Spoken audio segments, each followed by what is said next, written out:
What happens when you cross rock and roll with the world's most spectacular wildlife creatures?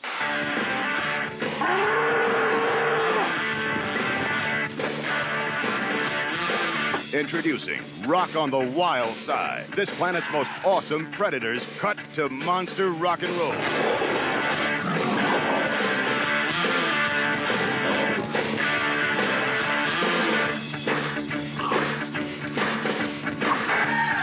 Classic rock, nature's wildest creatures, together on one extraordinary video.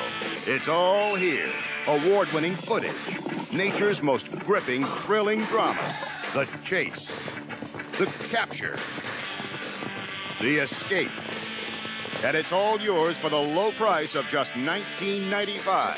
Satisfaction guaranteed if you call this number and order now. And hey, there's more. Shake it to the east, shake it to the west. When it comes to shaking, you're a wow, baby.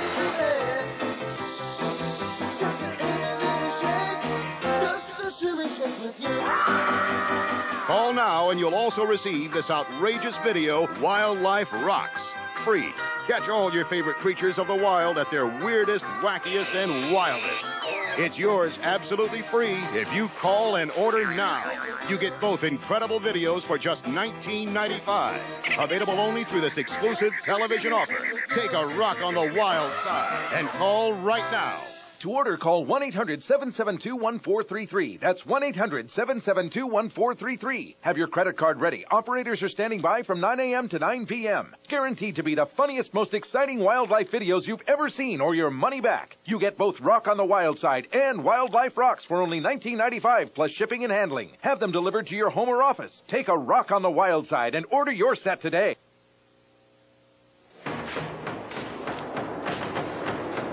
The rhino.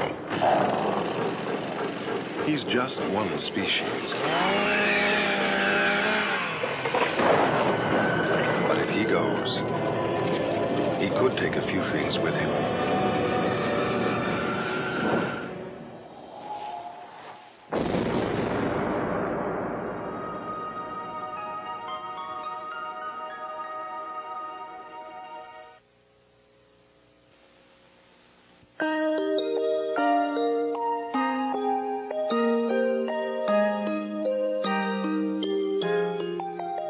The teddy bears. Teeny tiny cubs, all cuddly and cozy, nestled on the bellies of their mothers. To many, the bear is the living symbol of untouched wildness, of crystal clear rivers and lakes and magical forests. To many Indians, the bear is a spiritual force, capable of powers of healing and rebirth. Clearly, there is something about bears that stirs our emotions and stimulates our interest, especially those cute and cuddly teddy bears, the cubs.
Bear cubs, like human children, start out life full of innocence. During the act of growing up, both learn the ways of the adults.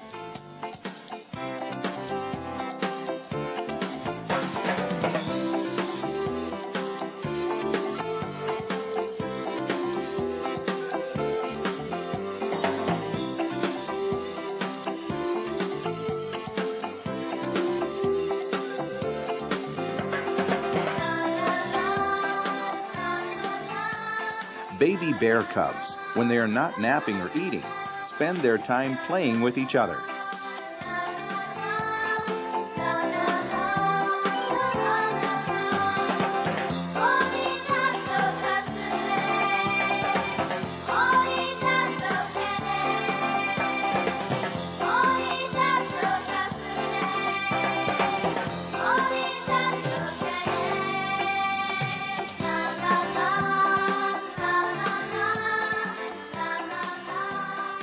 Here we see something very rare in the world of bears. Two different kinds of cubs, a grizzly and black bear, playing together. Normally, these two kinds of bears will not even come close to one another when they're adults. When they're just teddy bears, well, like all kids, they'll play with just about anyone. After all, playtime is a universal activity to be enjoyed by all people and all animals. Hey, get down from that tree right now. Because it is playtime, these two bears treat each other as if they were actual brothers. Let's watch them frolic and play in the wild.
Cubs are the real-life teddy bears.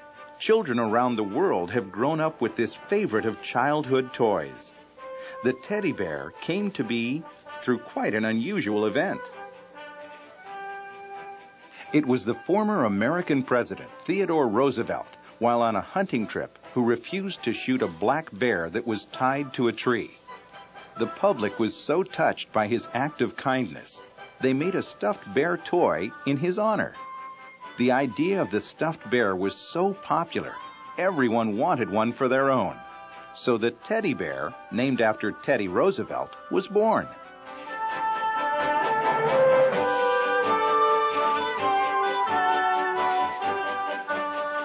Perhaps of all the different kinds of bears who now roam the wild earth, it is the polar bear with its fluffy white fur and black button eyes and nose that looks most like a real-life teddy bear.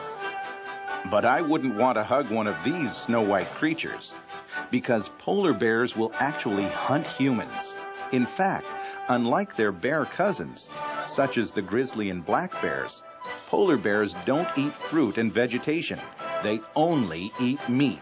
So though they may look safe, cute, and cuddly, polar bears are actually quite dangerous. Remember that next time you happen to be traveling up in the Arctic.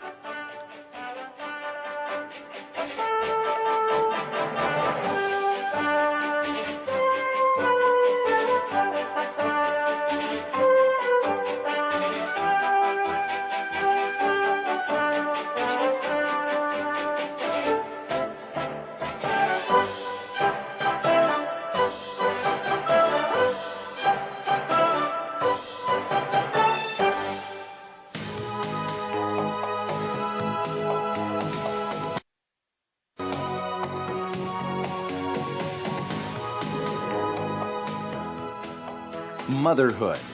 Many conflicts between bears occur when a mother is attempting to protect her young.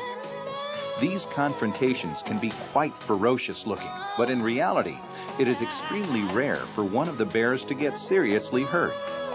Yes, there's a lot of growling and face-to-face dueling, but in the end, the mother usually wards off the other bear without anyone getting hurt too badly.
The teddy bears can rest safely, knowing that Mom will do all she can to protect them.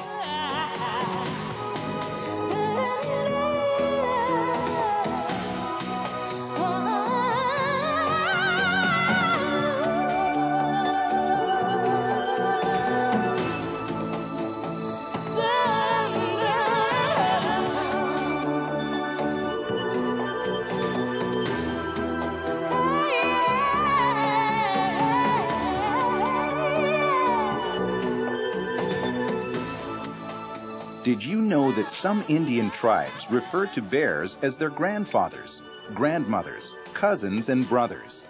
You see, the Indians believe that bears are reincarnated family members. They believe the souls of past dead relatives come back inside the bodies of bears. This is why some Indian tribes will refuse to kill a bear. Bear cubs, like human children, begin life completely innocent. During the act of growing up, both learn the ways of the adults.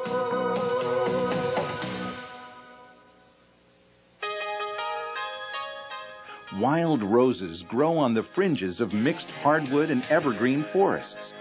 This is prime black bear country, and the ripe rose hips are like sugar candy to a bear.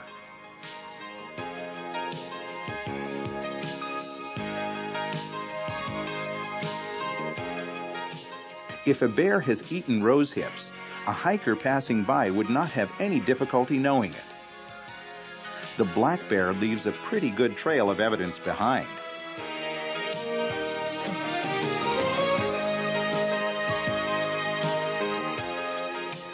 Large piles of what looks like crushed berries are a sure sign a bear is in the area, feasting on the sweet berries of the wild rose.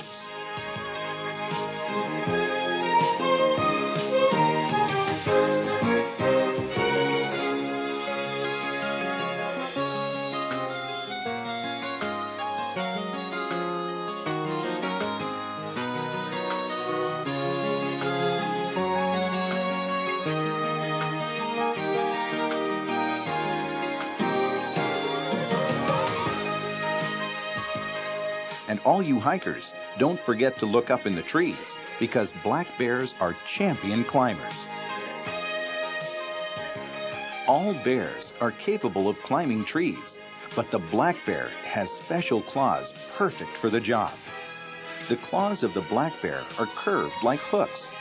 The grizzly bear's claws are straight, better designed for digging than climbing.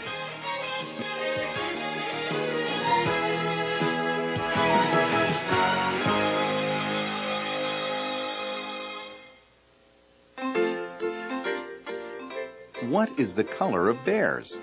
Is a black bear black? What exactly is the color called grizzly?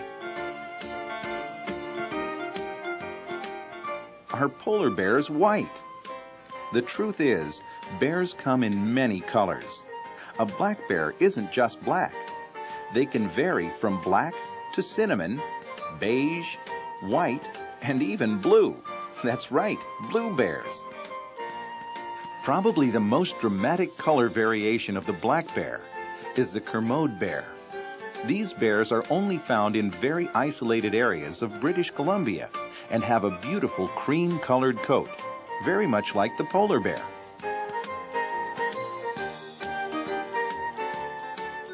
Early fur traders bought these furs from native Indians, believing them to be polar bears. To make things even more confusing, the Kermode bear can also be chestnut red, bright yellow, blue-gray, or even orange.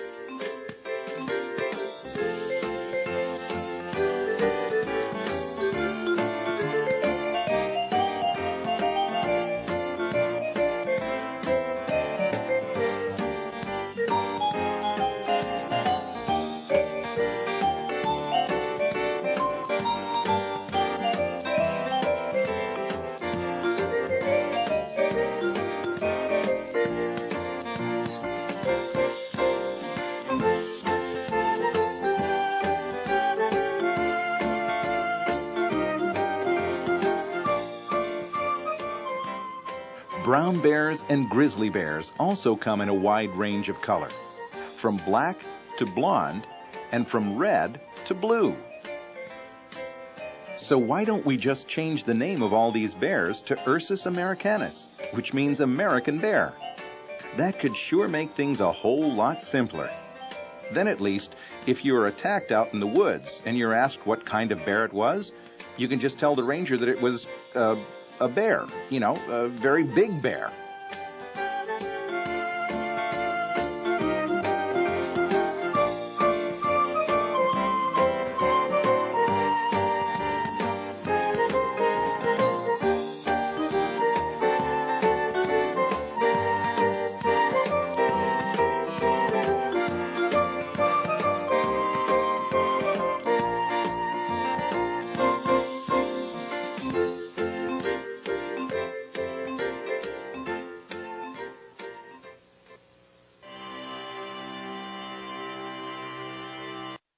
Polar bears roam the frozen seas in the Arctic regions surrounding the North Pole.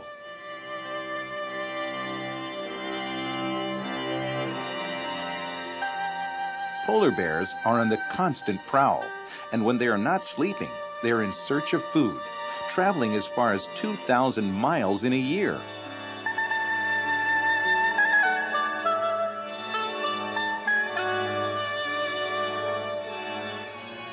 Question: which Arctic animal wears sunglasses and has webbed feet?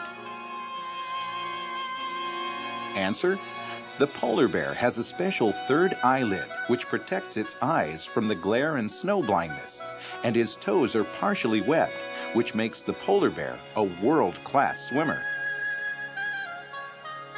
The feet of the polar bear are also covered in fur, like snowshoes, which allow it to walk through the deep snow without sinking.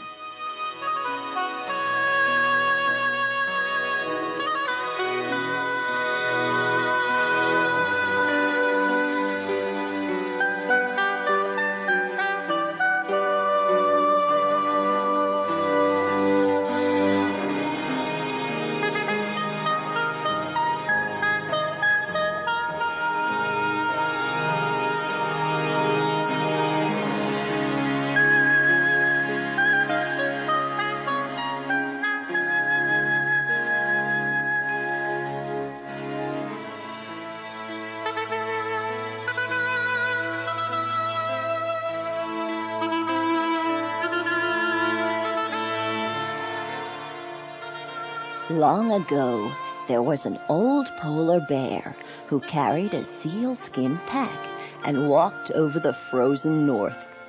Once a hunter met the bear out on the frozen sea, and they decided to camp together. After supper, the hunter asked the bear what he kept in his pack. "Oh, nothing," the bear said. But the hunter could see the bag was full, and he wanted very much to know what treasures it held. So he sang beautiful, peaceful songs until the bear went to sleep. Then he opened the pack. All the winds were released and blew off around the world. The bear opened his eyes and looked at the hunter. "You should have believed me, for they can never be put back into the bag," the bear said. And they never have been.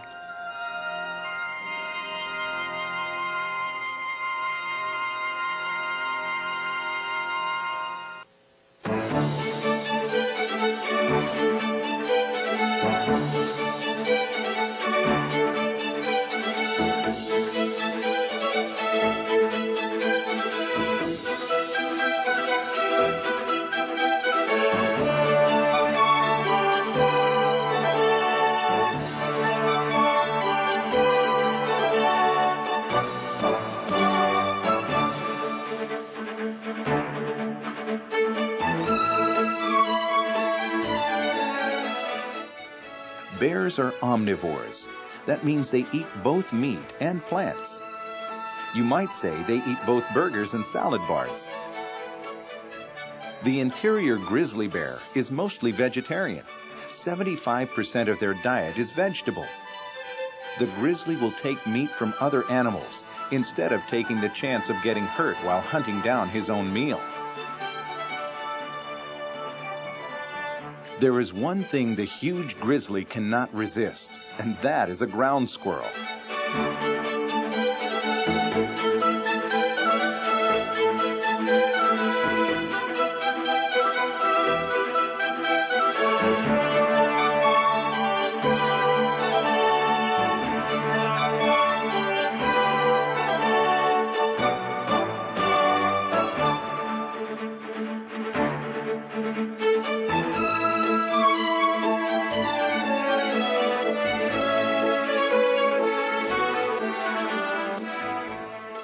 A bear must consume very large amounts of vegetation and insects to obtain enough calories to produce the fat needed to survive the winter. Even so, a bear will burn up to 2,000 precious calories going after a squirrel, many times the food value of the squirrel itself.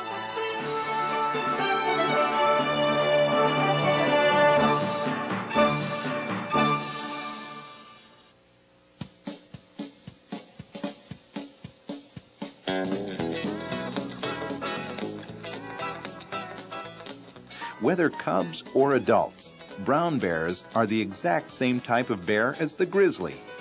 The only difference? The brown bear lives at the coast and feeds on salmon that migrate upstream to spawn.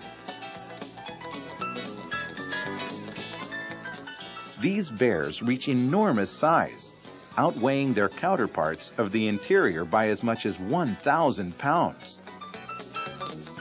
The brown bear has many styles of fishing. Some bears prefer to stand at the top of the falls and wait for the fish to jump into their mouth. Talk about a self-serve restaurant. The younger, less experienced teddy bears will stand on two legs in deep water, waiting for a fish to strike their legs. When it does, they reach down and grab it. Most of the cubs will learn a favorite style from their mother and pass those techniques on to their own offspring. Others use a style called snorkeling. The bear looks below the water surface with his eyes open and ears above the water, so he can hear if anything is coming, like another bear.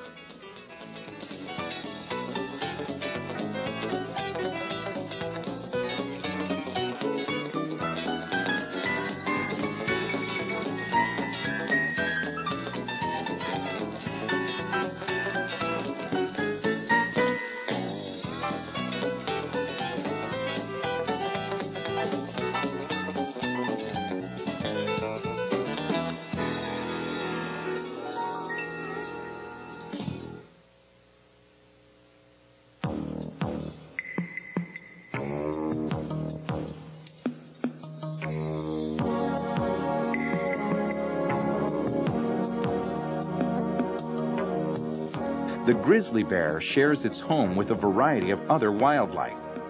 Some of them can be a real nuisance. A coyote defending a den site nearby harasses a grizzly by nipping at its heels. The coyote is sly and swift of foot, therefore able to outstep the bear.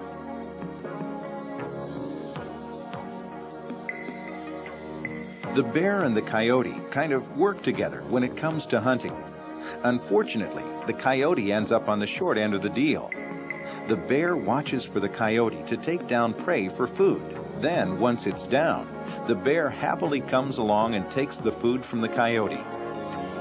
These are the reasons why bears are called opportunistic hunters.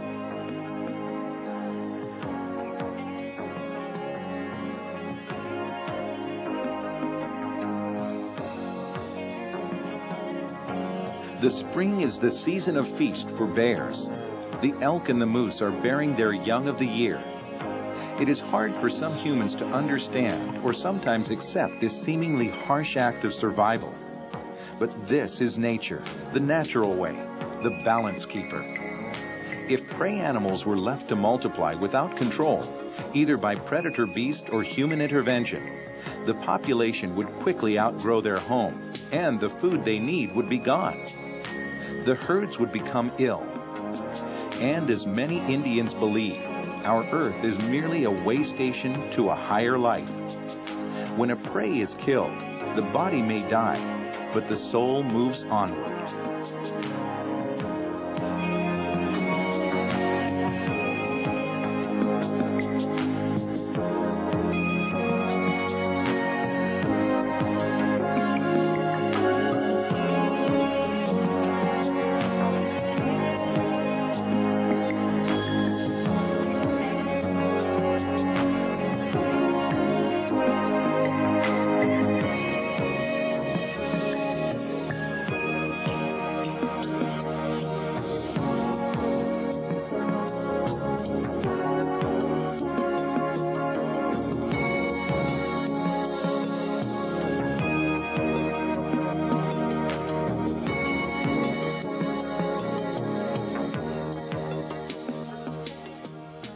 Mother Nature intended there to be a balance. She designed the perfect mechanism to ensure that it worked: the predator.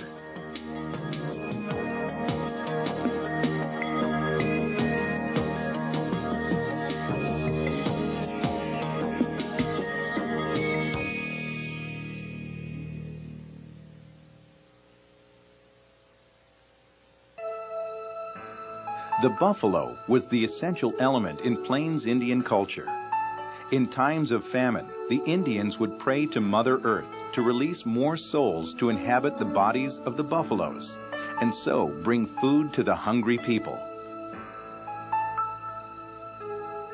When the first Europeans saw the Great Plains of North America, the buffalo numbered in untold millions.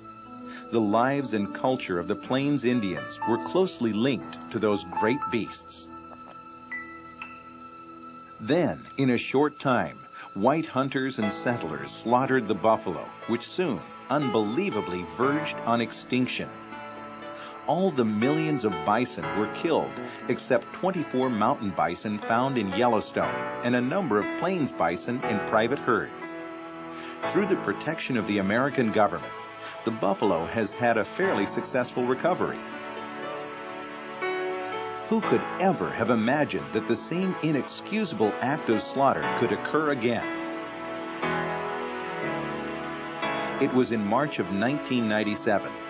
1,000 plus bison were massacred as they migrated out of Yellowstone National Park. They were leaving the higher elevations because of deep snowfall in search of open grazing ground.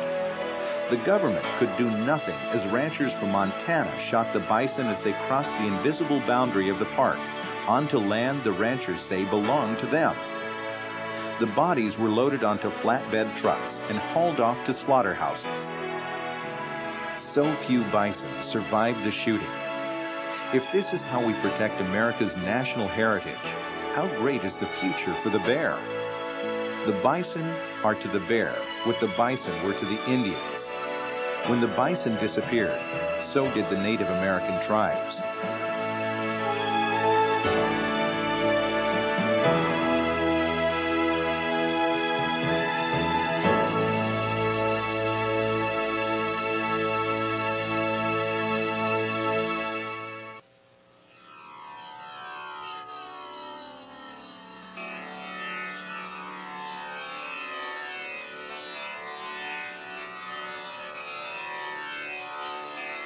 Do bears dream?